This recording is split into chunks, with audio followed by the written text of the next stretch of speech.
आप तमामी हाजरीन नाजरीन व सामेईन का खैर मकदम है आपके अपने ही YouTube channel A to Z info पर। दोस्तों, आज हम डिस्कस करेंगे सीटेट उर्दू लैंग्वेज पेडागोजी के बहुत ही इम्पोर्टेंट हिस्से को जो हमारे एग्ज़ाम के हवाले से काफ़ी अहमियत के हामिल हैं। तो ये टॉपिक आज का हमारा है पैराडाइम ऑफ असेसमेंट, तयन के नमूने या अंदाज़े क़दर के नमूने। ये आपके एग्ज़ाम में क्वेश्चन यहाँ से बनते हैं। क्वेश्चन कैसे कैसे बनते हैं वो हम डिस्कस करेंगे। सिर्फ इसी टॉपिक को हम डिटेल में डिस्कस करेंगे और फिर उसके बाद हम इस पे सवालात भी करेंगे। तो आप लोग बिल्कुल लास्ट तक बने रहें। थ्योरी प्लस सवालात दोनों डिस्कस करेंगे। इससे पहले हमने 17 पार्ट मुकम्मल कर चुके हैं और आज जो सबक नंबर हमारा है वो है 18। सबक नंबर 18 है। तो इससे पहले वाला पार्ट आप देख सकते हैं, आपको मिल जाएगा प्ले लिस्ट पे जा करके। और सीटेट उर्दू लैंग्वेज का पूरा मटेरियल के लिए आप कांटेक्ट कर सकते हैं, आपको प्रोवाइड कराया जाएगा। चलिए डिस्कस करते हैं, आप लोग ध्यान से देखें और फिर लास्ट में आंसर करने की कोशिश कीजिएगा। यहाँ पे हम डिस्कस करेंगे पैराडाइम्स ऑफ असेसमेंट। इसके अंदर ये 4 पोर्शन काफ़ी इंपॉर्टेंट माने जाते हैं। क्या है? काफ़ी इंपॉर्टेंट ये माने जाते हैं। यहाँ से क्वेश्चन कैसे कैसे बनते हैं मैं वो बताऊँगा आपको। या तो डायरेक्ट ये पूछ लिया जाएगा कि जो पैराडाइम्स हैं, ठीक है, तयन क़दर की जो नमूने हैं वो कितने हैं, एजुकेशन में कितने हैं। 4 तरीके से आप क्या करते हैं, वो तयन क़दर करते हैं, अंदाज़े क़दर करते हैं, मूल्यांकन करते हैं। उनके नाम भी पूछे जा सकते हैं आपसे। आमोजिश का अंदाज़े क़दर, ठीक है, तरतीबवार देख सकते हैं, या फिर आप इनका अंग्रेज़ी देख लीजिए। या तो हो सकता है कि ये assessment in learning, assessment as learning, assessment for learning, assessment of learning, कुछ भी दे सकता है। उसका आपको इंग्लिश आना चाहिए, ठीक है। तो ऐसा हो सकता है कभी कभी कि अंग्रेज़ी में दे दे असेसमेंट ऑफ लर्निंग का उर्दू तर्जुमा क्या होगा। ये चारों ऑप्शन दे देगा, A B C D। आपको पता रहेगा तो बिल्कुल आप आंसर कर पाएंगे। इसी वजह से मैं इसको बहुत सिस्टमेटिक करके आपके पास लाया। यहाँ से अगर क्वेश्चन बनेगा तो आप बिल्कुल 100% इसका आंसर कर पाएंगे। तो यहाँ पे देख लेते हैं आमोजिश का अंदाज़े क़दर। आमोजिश के लिए अंदाज़े क़दर, अंदाज़े क़दर बतौर आमोजिश, आमोजिश में अंदाज़े क़दर। तो एक में ऑफ लग जाएगा, फॉर लग जाएगा, एज लग जाएगा और इन लग जाएगा। अब इन चारों को हम डिटेल से समझते हैं, उसके बाद फिर क्वेश्चन की तरफ बढ़ेंगे। पहला हम देखते हैं यहाँ पे असेसमेंट ऑफ लर्निंग, यानी आमोजिश का अंदाज़े क़दर। आमोजिश की पैमाइश से मुराद वो अमल है जिसके ज़रिए एक शख्स दूसरे शख्स के ज़रिए हासिल करदा मालूमात, रुझानात और महारत का तबसरा करता है या उसे इआदात के शक्ल में मालूम करने की कोशिश करता है। इस किस्म की जांच में अहम किरदार मुअल्लिम का होता है। इसमें सबसे फ़आल कौन होता है, ये याद रखना है कि अहम किरदार किसका होता है, मुअल्लिम का होता है। इसे आप नोट कर लीजिए कि मुअल्लिम इसमें बहुत ज़्यादा एक्टिव होता है, अहम किरदार इसका होता है। तलबा की इश्तराकियत बहुत कम होती है इसमें, तलबा की इसमें पार्टिसिपेशन बहुत कम होती है, क्योंकि नाम देखेंगे इसका असेसमेंट ऑफ लर्निंग, यानी आमोजिश का अंदाज़े क़दर, ठीक है। असेसमेंट किस करना, यानी सीखने का जो अंदाज़े क़दर। तो अंदाज़े क़दर कौन करेगा, टीचर ही करेगा। तो इसमें ज़्यादा टीचर आपका जो है इन्वॉल्व रहेगा, उसका जो है इसमें रोल ज़्यादा रहेगा। उसे तकमीली के तौर पर समझा जा सकता है। यह एक मुतग़य्यर मुद्दत के बाद तलबा की आमोजिश, ठीक है, ये समेटिव असेसमेंट के तौर पे आ जाता है। तो देखिए, आपका एक फॉर्मेटिव होता है और एक समेटिव असेसमेंट होता है। फॉर्मेटिव दौरान होता है और समेटिव जो होता है आखिर में होता है, कोर्स मुकम्मल होने के बाद कह सकते हैं, या आपका यूनिट जो है या फिर लास्ट में जो आपका एग्ज़ाम होता है उसे कहते हैं। तो यहाँ पे एक तरह का ये कुछ दिनों के बाद, यानी कोर्स मुकम्मल होने के बाद इसको समेटिव असेसमेंट का नाम दे देते हैं। और समेटिव असेसमेंट कौन करता है, ये भी टीचर ही करता है। इस वजह से आपका टीचर इसमें ज़्यादा अहम किरदार अदा करता है। जांच के बाद जांच की पैमाइश करती है और इस तरह की पैमाइश में मुअल्लिम ही आमोजिश का खाका तैयार करता है, शवाहिद इकट्ठा करता है, फैसला करता है कि क्या सीखा गया है और क्या नहीं सीखा गया है। ये डिसाइड सब कुछ टीचर करता है। तो कह सकते हैं इसमें टीचर का रोल ज़्यादा होता है। अगले पॉइंट की तरफ चलेंगे। इसमें अंग्रेज़ी और उर्दू मैंने लिख दिया है, आप इसका अंग्रेज़ी उर्दू ज़रूर याद कर लीजिएगा। क्वेश्चन यहाँ से बनते हैं और वही चीज़ मैं लेकर आया हूँ जो आपके एग्ज़ाम के हवाले से यूज़फुल हो। काफ़ी मुख्तसर, ये काफ़ी बड़ा चैप्टर था, इसको मैं शॉर्ट करके आपके बीच लेकर आया हूँ। असेसमेंट फॉर लर्निंग, आमोजिश के लिए अंदाज़े क़दर। अब यहाँ पे क्या होगा, पहले में टीचर जो था वो क्या था, एक्टिव था। अब यहाँ पे टीचर एक तरह का क्या होगा, फैसिलिटेटर होगा, ठीक है, मददगार होगा, रहनुमा होगा, फिलोसफर होगा, फ़लसफ़ी होगा, ये होगा। और यहाँ पे जो लर्नर होगा वो एक्टिव होगा। देखते हैं, आमोज़िशी के लिए यानी आमोज़िश के लिए पैमाइश में तलबा का किरदार अहम होता है। इसमें बात समझ में आई, याद रखना कि इसमें जो है तलबा का किरदार अहम होता है असेसमेंट ऑफ लर्निंग में, ठीक है। अंदाज़े क़दर का आमोज़िश जो था पहला वाला, उसमें टीचर बहुत ज़्यादा अहम किरदार अदा कर रहा था, मगर मुअल्लिम का ताउन और रहनुमाई भी मतलूब होती है। यहाँ पे टीचर फैसिलिटेट करता है चीज़ों को। इसे तश्कीली की शक्ल में देखा जा सकता है, यानी फॉर्मेटिव शक्ल में। ऊपर वाला क्या था, देखिए यहाँ फॉर्मेटिव शक्ल दिया है, ऊपर वाला जो था वो समेटिव शक्ल में था। समेटिव का मतलब क्या हुआ, तश्कीली तय्युन क़दर। फॉर्मेटिव का मतलब क्या हुआ, तकमीली, ठीक है। सॉरी, ये इसका फॉर्मेटिव का मतलब हुआ एक तरह का तश्कीली और समेटिव का मतलब हो जाएगा तकमीली। तो ये दौरान चलता है, दौरान। नेक्स्ट पॉइंट की तरफ आते हैं।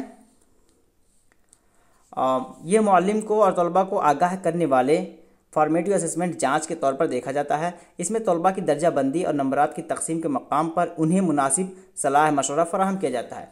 मुअल्लिम आमोज़िश का खाका तैयार करता है, तलबा को फीडबैक फराहम करने के नज़रिए से पैमाइश का खाका तैयार करता है। मुअल्लिम को यह फैसला करने में मदद मिलती है कि तलबा ने क्या सीख लिया है और तलबे में यह समझ पैदा होती है कि क्या सीखने से रह गया है। अब यहाँ पे टीचर चीज़ों को एनालिसिस तो करता है, लेकिन बच्चों को भी अंदाज़ा लगता है कि उसने क्या सीखा है और उसे क्या सीखना है। अगले पॉइंट की तरफ चलेंगे। अगला पॉइंट जो है वो है 3 नंबर। अब 3 नंबर पे आपका क्या लिखा है, असेसमेंट एज लर्निंग, अंदाज़े क़दर बतौर आमोज़िश। अंदाज़े क़दर बतौर आमोज़िश कह सकते हैं इसको, कि जो अंदाज़े क़दर किसके लिए करना है, यानी आमोज़िश के लिए अंदाज़े क़दर करना। इसका ज़्यादातर ताल्लुक़ तशख़ीसी जाँच, ठीक है। तशख़ीसी जाँच क्या होता है, एक तरह का निदानात्मक परीक्षण। निदानात्मक परीक्षण जो होता है उसके लिए करते हैं इसको, ठीक है। निदानात्मक परीक्षण जो होता है उसके लिए करते हैं। तो ये खुसूसन डायग्नोस्टिक टेस्ट से मुताल्लिक है। ये हम सबक आमोज़िश यानी जो पीयर लर्निंग होते हैं, साथ में सीखने वाले, उस पर ज़्यादा यह फोकस करता है।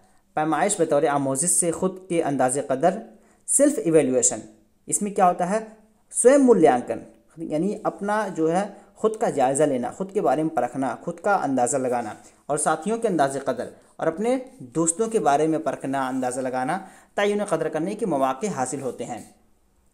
तलबा अपने और अपने साथियों की आमोज़िश के बारे में मालूमात इकट्ठा करते हैं।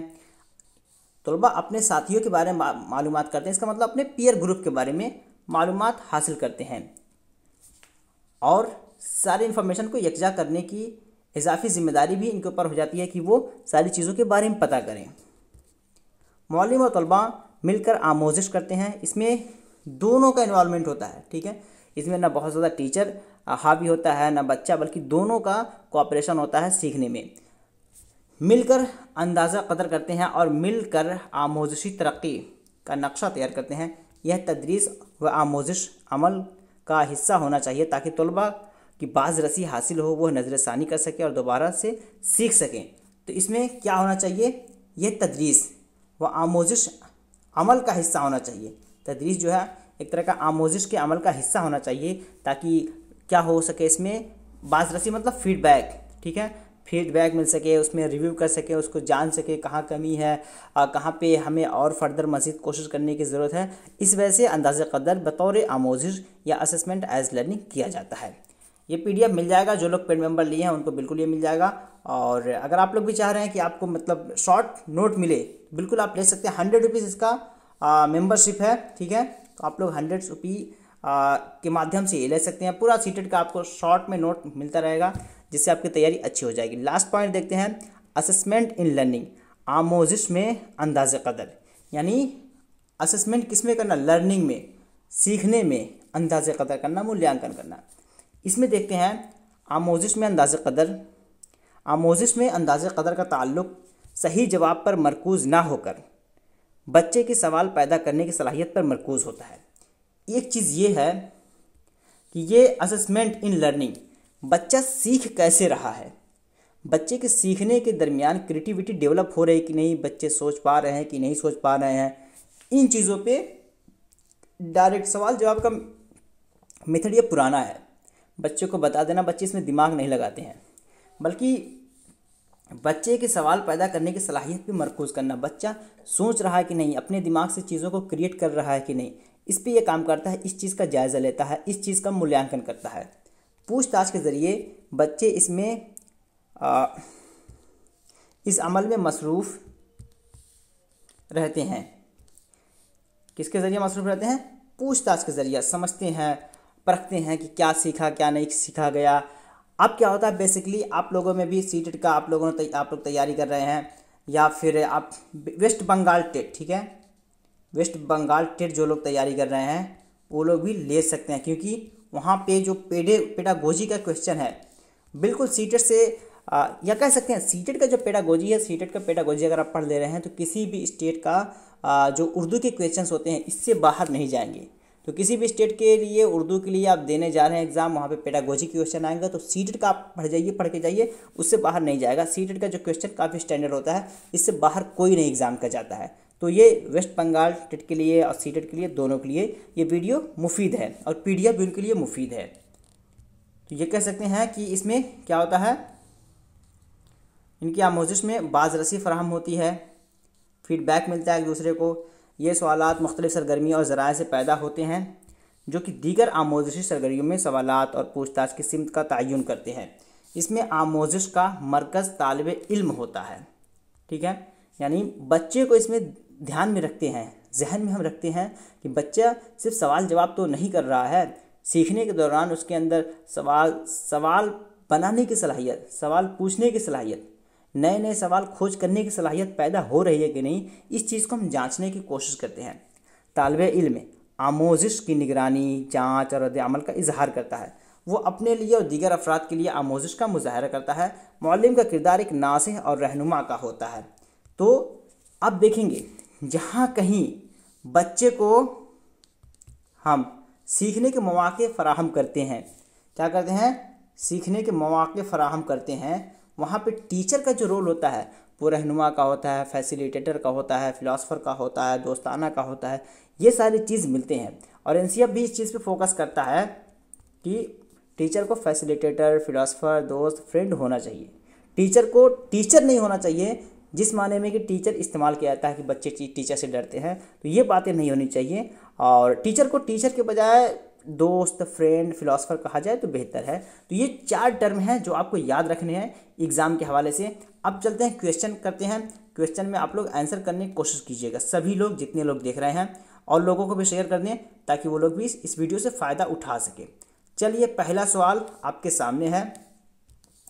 क्वेश्चन नंबर 1, तीसरी जमात के तलबा को उस्ताद खरगोश और कछुए की मशहूर कहानी सुनाता है।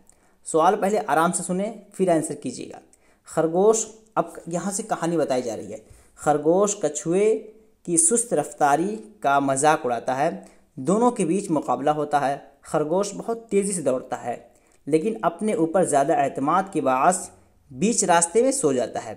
लेकिन कछुआ बदस्तूर चलता रहता है और मंजिल पर पहले पहुँचने में कामयाब हो जाता है।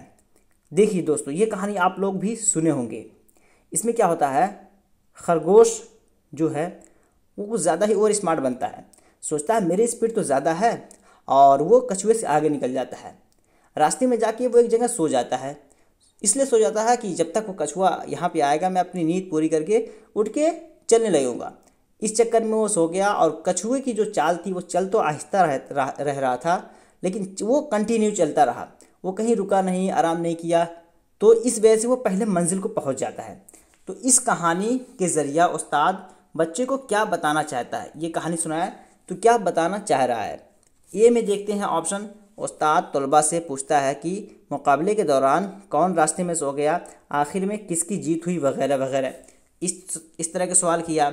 या बी में उस्ताद तलबा से कहता है कि वो इस कहानी के बारे में तसव्वुर करें जिसमें खरगोश दोबारा मुकाबला करवाने की दरख्वास्त करता है, या ये बात कही जा रही है। तीसरा देखें, उस्ताद कहानी के अखलाकी पहलुओं को उजागर करता है। आहिस्ता रूह और मुस्तकिल मिजाज की जीत होती है। या डी में उस्ताद तलबा से कहानी के अखलाकी पहलू के बारे में पूछता है। आपको लगेगा देखने में कि ऑप्शन सी इसका राइट आंसर होगा, लेकिन ऑप्शन सी नहीं। देख, आप पढ़ते होंगे अगर कहानी, तो हर कहानी के लास्ट में एक मोरलिटी निकल के क्या आता है, मोरल, ठीक, मौलिकता इसको बोलते हैं। तो इस कहानी का मौलिकता क्या होता है कि अगर आपको फतह हासिल करनी है तो आपको मुसलसल चलते रहना है, ओवर कॉन्फिडेंस नहीं होना है, ठीक है, इन कॉन्फिडेंस रहना है आपको, ताकि आप मंजिल पा सके। तो ये ज़्यादा इफेक्टिव है। इसके अखलाकी जो मोरलिटी है, मौलिकता है, ये बात निकल के आई। उस्ताद तलबा से कहानी के अखलाकी पहलू के बारे में पूछेगा कि वो क्यों पीछे रह गया था, खरगोश हालांकि तेज चलता था, तो उसे अपने आप में क्या हो गया था, ओवर कॉन्फिडेंस हो गया था, जिसकी वजह से वो, तो ये कहानी उसको समझ में आएगी और यहाँ से बहुत कुछ सीखने को मिलेगा। अगले सवाल की तरफ चलेंगे। Question number 2। और क्वेश्चन नंबर 2 में कहा जा रहा है, उस्ताद दूसरी जमात के तलबा को इशारों और चेहरे पर उतार चढ़ाव के साथ एक कहानी सुनाता है और तलबा से उस कहानी को अपनी मादरी ज़बान में दोबारा बयान करने के लिए कहता है। इस तरह वो जांच करता है कि क्या चीज़ इस तरह वो करना चाहता है। तलबा को इशारों, इसमें क्या करता है ना उस्ताद, जो बच्चों को कहानी सुनाता है वो बॉडी लैंग्वेज की मदद से, बॉडी लैंग्वेज, हाथ पैर कैसे इस्तेमाल किया जाए, आँख के भाव कैसे, कहाँ पे क्या होने चाहिए, मुंह का जो स्ट्रक्चर है वो क्या होना चाहिए, ये सारी चीज़ें बॉडी लैंग्वेज के अंदर ये सारी चीज़ें आ जाती हैं। इसको करके एक उस्ताद क्या करना चाह रहा है, इस तरह वो जांच करता है, किस चीज़ के बारे में जांच करता है, कहानी सुनाता है अपने बॉडी लैंग्वेज को इस्तेमाल करके, क्या वो देखना चाह रहा है, सुनने की महारत, लिखने की महारत, पढ़ने की महारत, या फिर सोचने की महारत। देखिए, सुनने की महारत तो बॉडी लैंग्वेज इस्तेमाल करने की ज़रूरत ही नहीं है, लिखने की महारत में भी बॉडी लैंग्वेज का कुछ रोल नहीं है, पढ़ने की महारत में भी नहीं है, सोचने की महारत, ठीक है। अगर आप कोई अपने हाथ को बड़ा कर दें, छोटा कर दें, सर को नीचा करें, ऊपर करें, तो बच्चे वहाँ सोचते हैं कि सर को अगर ऊपर किया गया, हाथ नीचे किया गया, हाथ फैलाया गया, तो कुछ इसका सेंस निकल रहा है। बताना हो कि दुनिया बहुत बड़ी है तो हाथ फैला देते हैं, ठीक है। इसका मतलब बच्चे को सोचने को मिलता है कि हाँ, अगर हाथ फैलाया जाएगा तो ये पता चलेगा किसी बड़ी चीज़ के बारे में बताई जा रही है। तो ये मेरे ख्याल से आप लोग को समझ में आ गया होगा। अगले सवाल की तरफ चलेंगे। फिर भी अगर डाउट रह जाता है तो आप लोग कमेंट ज़रूर कीजिएगा कि नहीं समझ में आया, तो मैं उसको फिर कोशिश करूँगा कि आप लोग को बताऊँ। अगला सवाल है, मंदरजा झेल में कौन सा बयान दुरुस्त है। इसमें कुछ स्टेटमेंट है, उसको बताना है सही कौन सा है। तश्कीली अंदाज़ेकारी तभी मौसर होती है जब सबक पढ़ाए जाने के दौरान या बात की जाए। 2B में देखते हैं, तमाम मजमूई आजमाइशें तदरीस आमोज़गार में बेहतरी लाती हैं। तमाम मजमूई आजमाइशें, तमाम के बारे में तो कह नहीं सकते हम, तो ये तो गलत है। तश्कीली अंदाज़ेकारी से तलबा को अच्छे और औसत और बुरे के खानों में तकसीम करने में मदद मिलती है। यानी तश्कीली अंदाज़े कदर, तश्कीली क्या है, फॉर्मेटिव, अभी हमने पढ़ा है फॉर्मेटिव। तो थ्योरी के साथ मैं क्वेश्चन भी लाया हूँ, तो इस सारे क्वेश्चन का ताल्लुक कहीं न कहीं आपको उस थ्योरी से मिलेंगे जो अभी पैराडाइम हमने पढ़ा है, नमूने हमने पढ़ा है अंदाज़े कदर के। तो ये भी नहीं है कि नंबर में तकसीम करने की बात आ गई, तो ये बिल्कुल आपका नहीं होगा। अगले सवाल की तरफ, अगला जो ऑप्शन है डी, तमाम तश्कीली काम अंदाज़ेकारी के लिए होते हैं। तमाम तश्कीली काम यानी जितने भी हम तश्कीली काम करते हैं, फॉर्मेटिव काम करते हैं, वो अंदाज़ेकारी के लिए होता है। उससे एक तरह का क्या करते हैं, हम असेसमेंट करते हैं, ऐसा नहीं। इसमें अगर ऑप्शन ए देखेंगे आप, तश्कीली अंदाज़ेकारी तभी मौसर होती है जब सबक पढ़ाए जाने के दौरान या बात की जाए। अगर आप बीएड में आप लोगों ने रिकैपिचुलेशन, जिसको इआदा के सवालात कहते हैं, उर्दू में इसको याद करें आप लोग, इआदा के सवालात, इआदा के सवालात, ठीक है। इआदा के सवालात क्या होते हैं कि अगर आप अपना लेसन प्लान मुकम्मल कर चुके हैं तो बच्चों से कुछ सवालात करते हैं, ठीक है। बाद में भी हो सकता है और बीच में भी आप कर सकते हैं, तो इसे कहते हैं इआदा के सवालात, और ये काफ़ी मुफीद है और यही स्टेटमेंट आपका सही है, ऑप्शन ए। अगले सवाल की तरफ बढ़ेंगे। अगला सवाल है, क्वेश्चन नंबर यहाँ पे 4 है कि दर्जा 6 में सानवी ज़बान पढ़ाने के लिए ज़बान से मुताल्लिक सवालों का इंतखाब करते हुए मंदरजा झेल किस बात को मलहूज़ रखना चाहिए। अगर आप 6ठी क्लास में सानवी ज़बान L2, ठीक है, ज़बान अव्वल ज़बान दोम पे मैं वीडियो बना चुका हूँ, कि ज़बान अव्वल सीखने के लिए क्या ज़रूरी है, ज़बान दोम सीखने के लिए क्या ज़रूरी है, इस पे वीडियो बना हुआ है। ये जो अभी 17 पार्ट्स हो चुके हैं इसी में है, तो ये पूरा पार्ट आप देख लें और बहुत चीज़ें आपको क्लियर हो जाएंगी। इसे आप देख ही लें एग्ज़ाम से पहले, ठीक है। एटलीस्ट इस वीडियो को सारे देखेंगे, पूरा आपका कॉन्सेप्ट क्लियर हो जाएगा। तो यहाँ पे सवालों का जवाब देने के लिए कितने लफ्ज़ इस्तेमाल की जा सकती हैं। बी में कहा जा रहा है मुनासिबत, तीन में कहा जा रहा है आराइशी ज़बान का इस्तेमाल, डी में गैर वाज़ेह ज़बान का इस्तेमाल। अगर आप देखेंगे यहाँ पे तो डी तो नहीं होगा, गैर वाज़ेह ज़बान लगाएंगे तो बच्चा कश्मकश में पड़ जाएगा और बात समझ में नहीं आएगी। आराइशी ज़बान का इस्तेमाल, आराइशी ज़बान का इस्तेमाल का मतलब यह हुआ कि लफ्ज़ तो अच्छे हो लेकिन उसका माना से कोई ख़ास ताल्लुक़ ना हो। रिलीवेंस जो है मुनासिबत, संबंधित कह सकते हैं इसको हम, ठीक है। आपका जो होना चाहिए वो संबंधित चीज़ें अगर हैं तो सही है, तो ये आपका बिल्कुल सही हो जाएगा। संबंधित चीज़ें के बारे में आप अगर पढ़ा रहे हैं, संबंधित चीज़ों को आप बच्चों के क्लासरूम में ला रहे हैं तो उससे दूसरी ज़बान सीखने में मदद मिलेगी। अगले सवाल की तरफ चलेंगे। अगला सवाल है क्वेश्चन नंबर 5।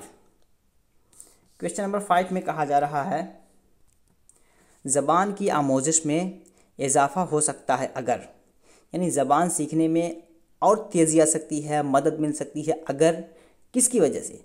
तलबा की पेशरफ्त जाने के लिए उस्ताद हफ्तावारी टेस्ट ले, हफ्तावारी फिक्स कर लेंगे, तो ये गलत है, ठीक है। तो इसको निकालिए, 5 में से ये निकाल लीजिए। 2 में देखते हैं उस्ताद क्लासरूम में असल ज़िंदगी जैसे हालात पैदा करे जहां वो एक दूसरे से मिलकर तामुल पैदा कर सके। असल ज़िंदगी वर्ड अपने आप पे बहुत बहुत कारगर है, बहुत मुफीद है, ठीक है। रियल लाइफ, दैनिक जीवन, सच्चाई पर आधारित, उसकी सचमुच की ज़िंदगी, ये बहुत यूज़फुल है, इसको मान के चलते हैं आंसर। लेकिन और भी ऑप्शन देख लेते हैं आगे। सी में उस्ताद तलबा को रट कर काट दीजिए, रट कर याद करने के लिए एक मुकालमा दे, मुकालमा पैराग्राफ कह सकते हैं, कहानी कह सकते हैं इसको, मुकालमा का मतलब, और बाद में उसे क्लासरूम में दोहराने के लिए कहे, बिल्कुल ये निगेटिव वर्ड है। लास्ट देख ले उस्ताद तदरीस के लिए बहुत सारी इमदादी अशिया का इस्तेमाल करें। कोई ज़रूरी नहीं है कि बहुत सारी तदरीसी अशिया का आप इस्तेमाल करें, 1-2 करें, अच्छे तरीके से करें, वही काफ़ी है। तो ऑप्शन यहाँ पे बी ही सही होगा और कोई ऑप्शन यहाँ फिट नहीं आ रहा है। मैं कोशिश यही करता हूँ कि आपको क्वेश्चन आसान से आसान भाषा में समझा सकूँ ताकि आपको एग्ज़ाम हॉल में समझने में मदद मिल सके। अगले सवाल की तरफ चलें। अगला सवाल है क्वेश्चन नंबर 6। क्वेश्चन नंबर 6, तश्कीली जांच होती है, फॉर्मेटिव असेसमेंट, फॉर्मेटिव असेसमेंट, तश्कीली जांच, ठीक है। कमेंट में आप लोग बताएंगे फॉर्मेटिव तश्कीली जांच को हिंदी में क्या कहते हैं, इसलिए कि आप हिंदी लैंग्वेज अगर आपने रखा है तो वहाँ भी आपको ये देखने को मिलेंगे। तश्कीली जांच का ज़रूर बताएं, ठीक है। आगे देखते हैं, अगर नहीं है तब भी आप कमेंट करें, मैं ज़रूर बताऊंगा, लेकिन जब तक आप लोग रिस्पांस नहीं करेंगे मुझे पता नहीं चलेगा। तो यहाँ पे नतीजे पर मुनहसिर, महारत पर मुनहसिर, तरीक़ा तदरीस पर मुनहसिर, अमल पर मुनहसिर। तश्कीली जाँच क्या होता है? देखिए, तश्कीली जाँच जो आपका होता है वो दौरान होता है, ठीक है, और वो एक तरह का सिस्टमेटिक चलते रहता है। बीच में करते हैं, लास्ट में करते हैं, क्वेश्चन कैसा है, क्या पढ़ाया गया, वो सारी चीज़ें एक तरह का अमल पर मुनहसर होती हैं, प्रोसेस के थ्रू चलता है, ठीक है। तो डी यहाँ पे आपका सही जवाब हो जाएगा। अगले सवाल की तरफ चलेंगे। अगला सवाल है सवाल नंबर यहाँ पे 7 आपके सामने है। सवाल नंबर 7 में कहा जा रहा है आमूज़गारों की सलाहियत और रवैये का अंदाज़ा करने के लिए मौसर तरीन तरीक़ा है। आमूज़गार अधिगम करता, ठीक है, सलाहियत और रवैये का अंदाज़ा करने के लिए मौसर तरीन तरीक़ा क्या है? कैसे अंदाज़ा लगाएंगे कि जो एक आमूज़गार है उसकी सलाहियत क्या है, उसका ज्ञान क्या है, उसके अंदर कितनी मालूमात उसको पता है, इसके बारे में आप कैसे पता करेंगे? यूनिट टेस्ट की मदद से, खुलासा जाती आजमाइश की मदद से, हिकायती रिकॉर्ड से या पोर्टफोलियो से? बताइए। हिकायती रिकॉर्ड को एनेक्डोटल रिकॉर्ड कह सकते हैं, ठीक है, इसको एनेक्डोटल रिकॉर्ड बोलते हैं। यहाँ पे सही क्या होगा? बच्चे के बारे में पूरा ब्यौरा, पूरा खुलासा, पूरा निष्कर्ष आपको कहाँ पे मिलेगा? एक बच्चे के बारे में अगर आपको जानना है तो उसका पोर्टफोलियो देखिए कि पिछले साल कितना नंबर पाया था, सेमेस्टर एग्ज़ाम में कितना नंबर पाया, करंट टाइम में उसका क्या एक्टिविटी चल रही है, क्या उसका प्रोग्रेस है, ये सारी चीज़ें आपको पोर्टफोलियो मिल जाएगा। तो पोर्टफोलियो अपने आप में एक पॉजिटिव वर्ड है, मुस्बत लफ्ज़ है ये, ठीक है, मुस्बत लफ्ज़ है। बच्चों के बारे में पता करना हो तो इसके साथ आप जा सकते हैं। अगर पॉजिटिव, अगर इस तरह पोर्टफोलियो दिखे कि बच्चों के बारे में पता करने के लिए, तो इसके साथ आप जा सकते हैं, लेकिन और भी ऑप्शन को पढ़ लें, ठीक है। अगले सवाल की तरफ चलते हैं। सवाल नंबर 8। सवाल नंबर 8 में कहा जा रहा है तश्कीली जांच होती है। अब बताएं तश्कीली जांच क्या होती है। इससे मुताल्लिक क्वेश्चन आ चुका है और यहाँ पे क्या आंसर होगा ये आपको बताना है। किसी सबक यूनिट की तदरीस आमोजिश के दौरान मुसलसल जांच के तौर पर, टर्म के ख़त्म पर, टर्म के शुरुआत पर। 8 का क्या होगा राइट आंसर? टर्म के इख्तिताम पर। टर्म के इख्तिताम पे जो होता है वो आपका जो होगा वो तकमीली जांच होगा, ठीक है, जिसको हम समेटिव बोलते हैं, ओके। और टर्म की शुरुआत में आप कोई सा भी एग्ज़ाम नहीं लेते हैं, हम दौरान में लेते हैं। क्या करते हैं? दौरान लेते हैं, ड्यूरिंग जिसको कहते हैं। तो ऑप्शन ए देखेंगे आप, ये किसी सबक या यूनिट की तदरीस आमोजिश के दौरान, ठीक है, यानी किसी सबक या यूनिट की आमोजिश किसके दौरान? तदरीस। हालांकि क्या होना चाहिए? तदरीस के दौरान, ठीक है। तो ये आपको समझ लीजिएगा। यहाँ पे इसी वजह से कहता हूँ PDF जो लोग जिनको मिलता है वो वीडियो भी ज़रूर देख लेंगे तो बातें क्लियर होंगी आप। यानी पढ़ाने के दौरान जो उनका जो जांच होता है, ठीक है, उसे हम क्या कहते हैं? उसको हम क्या कहते हैं? तश्कीली जांच कहते हैं। अगले सवाल की तरफ बढ़ेंगे। अगला सवाल है, अगला सवाल नंबर यहाँ पे 9 आपके सामने है और इसका राइट आंसर क्या होगा आपको बताना है।